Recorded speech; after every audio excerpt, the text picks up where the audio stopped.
ঢাকায় সিনেমার জনপ্রিয় অভিনেত্রী অপু বিশ্বাস নিজেকে নানা রঙে ঢঙে সাজিয়ে প্রতিনিয়ত আত্মপ্রকাশ করেন সামাজিক যোগাযোগ মাধ্যমে।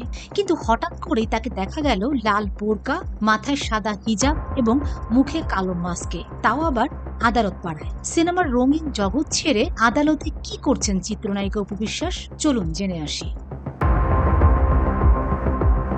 বৈষম্য বিরোধী ছাত্র আন্দোলনের সময় এনামুল হক নামের এক ব্যক্তিকে হত্যা চেষ্টার অভিযোগে রাজধানীর ভাটারা থানায় করা মামলায় আত্মসমর্পণ করে জামিন পেয়েছেন চিত্রনায়িকা অপু বিশ্বাস।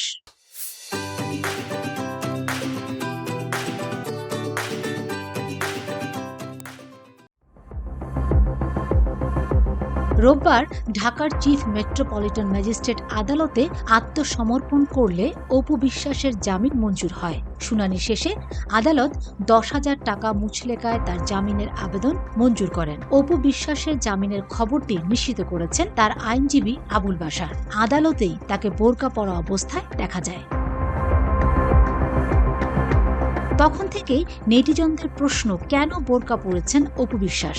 বোরকা পরা প্রসঙ্গে জানতে চাইলে অপু বিশ্বাস বলেন, আদালত পাড়ায় এমনিতেই সবসময় অনেক মানুষ থাকেন। তারকারা যখন হঠাৎ সেখানে উপস্থিত হন তখন উৎসুক মানুষের ভিড় অনেক বেড়ে যায়। এতে বিশৃঙ্খল পরিবেশও তৈরি হয়। তাই অনাকাঙ্ক্ষিত ভিড় এড়াতে আমি বোরকা পরেই আদালতে গিয়েছিলাম।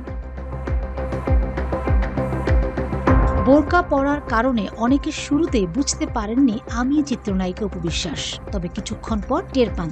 ততক্ষণে আমার কাজও প্রায় শেষ হয়ে যায়। আমি আসলে নিজেও চাচ্ছিলাম না এই বিষয়ে কোনো কথা বলি। আমার আইনজীবী আছে, তিনি এ বিষয়ে সব তথ্য সবাইকে দিয়েছেন।